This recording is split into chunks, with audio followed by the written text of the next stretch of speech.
Iowa caucuses quickly approach. What do the latest polls in the Hawkeye states say about the race? We are back with Stephen Cobb, former Deputy Attorney General of Virginia, and Inez Stepman, Senior Policy Analyst at the Independent Women's Forum. All right, so listen, Saturday, Des Moines Register poll is going to come out, and a lot of people are going to be watching that very, very closely. But as of now, let's take a look at, let's start with the RCP average of polls. So this is not cherry picking. This is not one poll. This is the average of all of the Iowa polls.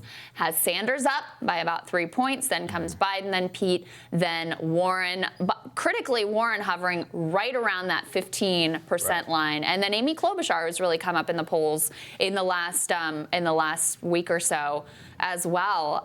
But Inez, it sure looks like Bernie Sanders has a lot of momentum going into Iowa. It does, and as you said, Bernie's voters are dedicated, and so we'll be there. If there's any, to my mind, if there's any sort of play in the polls, it'll be towards Bernie and not against him, because his supporters are really, really energized. They're going to come out to caucus.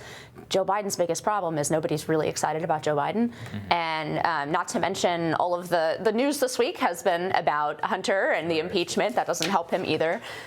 So, I mean, to the extent, and I'm not a good political procrastinator. I am a procrastinator.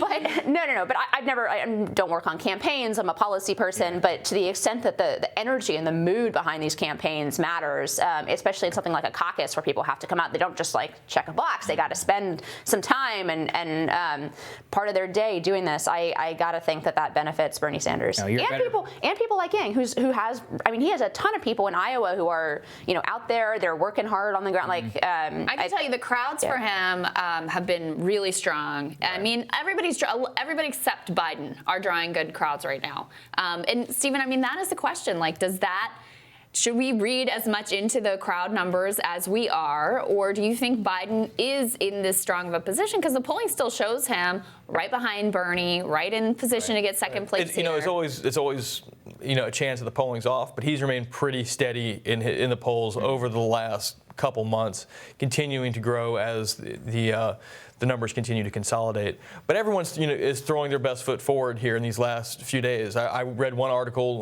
with the former vice president that is sending out something like 40 surrogates to do 100 events over 3 days.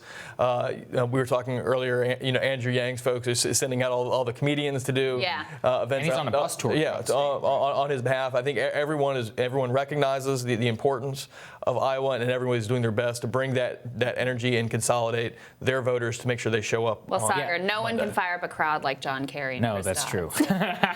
Let's throw up the 538 I mean, it's easy to throw that, but you also have two former governors, the longtime Attorney General of Iowa, and two Congress people going out for the former vice president. Those are folks who have constituencies who are well respected by Democratic voters. Very true. And in the old days, I think that would have mattered a lot. So let's throw up the 538 average, because this is even closer. 22.3 for Bernie Sanders, 21.8. They used a different weighting system here, which I actually find helpful. And so when you look at that, you do see how close it is. But Inez, I agree with you, which is that the unpolled, the sub-polled are people who support Bernie, people who support Yang. It's exactly what happened with Trump. Trump outperformed by 2 to 3% almost consistently in every single one of these primaries. And it's because, and in the general election, because he brought new people into the process. And what were you saying in the earlier block is that Americans, by and large, right and left, are unsatisfied. And whenever things are business as usual, like with the former vice president, a lot of those people who go to those rallies, they're going to go to every Democratic rally for the last 35 years.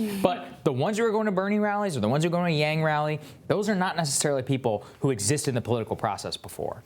So Christian Coltis Anderson has a fantastic thread on Twitter about how that dynamic plays into national polling, right? So it's been my contention that, as a Republican, I'd rather run against Biden in 2020 than Bernie Sanders. Yeah, 100%. I said that today. And people seem shocked by that, but I think because Biden is slightly ahead in the national polls in a head-to-head matchup with Trump, right, than Bernie.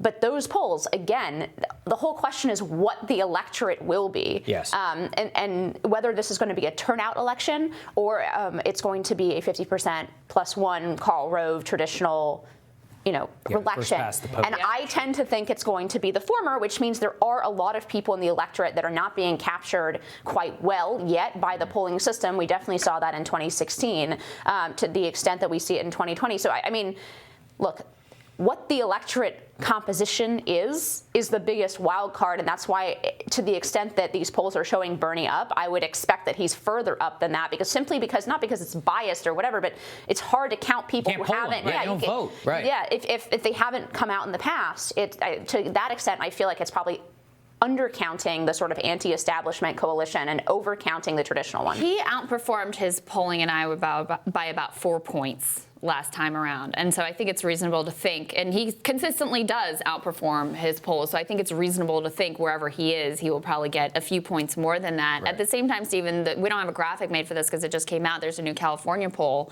that has Sanders at 30. Second place is Warren at 16, Biden 15, Buttigieg 8. We covered earlier a Texas poll that had him jumping up 13 points to be right in a statistical tie for first place with Joe Biden. We really haven't seen that in Texas yet. And the question I have for you is, clearly in poll after poll, he's making moves, right? He's surging. It's even getting coverage in mainstream press right now.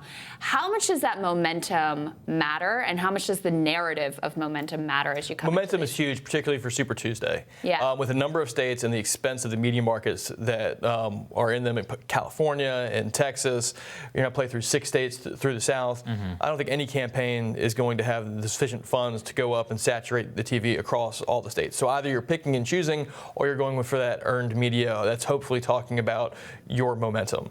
And so one of the things that you'll see, or that at least I anticipate seeing between now and Super Tuesday, is the field to continue to slightly consolidate, and then you get down to more like 2 or 3 viable candidates as you get to Super Tuesday, and then that is the article. That is the conversation. Who has the momentum? Who has the ground game? Who has the best notoriety in a given state? Who's put time in there before? And so obviously California, Texas, lots of delegates there. They're going to be key, but but before that, it's grabbing that momentum and riding that wave into Super Tuesday. Well, and how much does that ground game matter? There was a New York Times article, at least, that made it sound like Biden's team wasn't all over it, even compared to, not just Sanders, but also Pete and Warren. We can throw this graphic up on the screen from this New York Times article.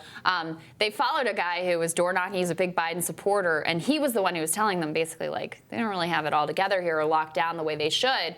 And part of the argument was that actually, while Biden's coalition skews older, those are not the strongest caucus goers. 28% of caucus goers in 2016 were over 65, whereas 4 in 10, so about 40%, were under 45, which is obviously a stronger point for Mr. Sanders. What do you make of that ground game piece? What do you make of, like, who actually shows up to these things? What do you expect turnout to be like?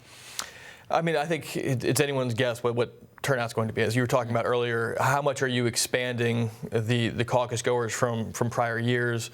I saw one statistic that talked, I think we were talking about this off air, almost 70+% of caucus goers were over 40 in 2016. Obviously, the former vice president does better with the higher end of that number. Senator Sanders with the lower end, they're duking it out in the middle. So I will say, Stephen, though, that I think what a lot of the prognosticators, the professional ones that we talk to, they're expecting the electorate to look like 300,000, which is almost double historic what we saw. turnout. Totally historic turnout. So who knows who it all could be? We really don't know. But thank you both so much for joining. Great Thanks to for see having you us. both. Thank you, guys. Tomorrow on Rising, how do you strategically caucus in Iowa? Charles Chamberlain is going to tell us how. And the editor-in-chief of the New Republic, Chris Lehman, shares his thoughts on the Iowa caucus as well. It's going to be a big Iowa day, of course. You guys have a great day. We appreciate you so much. We'll see you back See you tomorrow.